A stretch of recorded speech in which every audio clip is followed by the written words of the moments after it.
avec Stéphane Pfeiffer et les services du foncier, mais aussi du pôle territorial de Bordeaux, tous les mois, nous regardons les déclarations d'intention d'aliéner de plus de 500 mètres carrés, que ce soit pour faire du logement, et Stéphane reviendra parce qu'on a aussi un petit bilan de ce côté-là, que pour les services publics de proximité.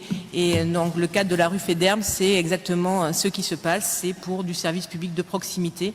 Sachant qu'il y a un impératif aujourd'hui avec le fait qu'on ait des quartiers qui grossissent énormément, et notamment à la Bastide et Bordeaux Sud, et où certains services publics ont été oubliés, notamment tout ce qui concerne les locaux associatifs, mais aussi par exemple Club Senior sur Bordeaux Sud.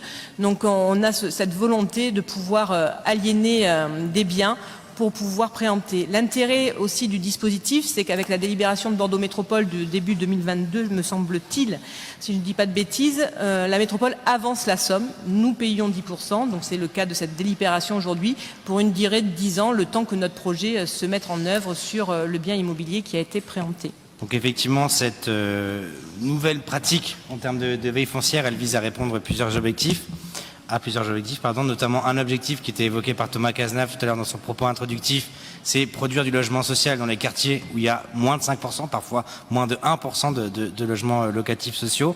Donc pour ça, on a besoin de l'outil de la préemption. Pour ça, on a aussi modifié dans le PLU les seuils de diversité sociale pour déclencher le logement locatif social et l'accession des 500 mètres carrés. Ça nous permettra aussi de produire du logement social dans le diffus. Et puis on est aussi en train de préparer, en faisant ce travail-là, la période post-opération d'aménagement, parce qu'à un moment, il n'y aura plus de grosses opérations d'aménagement à Bordeaux, parce qu'il n'y aura plus de grands fonciers disponibles, et que aujourd'hui, l'essentiel de l'évolution du tissu urbain se fait dans le secteur diffus, donc il faut qu'on commence à se doter de ces outils. Donc c'est une modification assez importante, et en réalité, on se dote d'une stratégie foncière qui était aujourd'hui assez faible. Il y a un travail en commun avec la métropole et l'État, l'État est confié à l'agence d'urbanisme sur l'identification de fonciers qui peuvent muter à fin de logement. On travaille sur les fonciers publics qu'on peut aussi optimiser. Et puis on a cette cellule mensuelle de veille qui est extrêmement efficace. On ne vous cache pas qu'on l'a lancé en janvier. Et depuis janvier, c'est pas la folie sur le marché de l'immobilier, comme tout le monde le sait, donc c'est pas là où on a le plus de DIA par rapport aux années précédentes.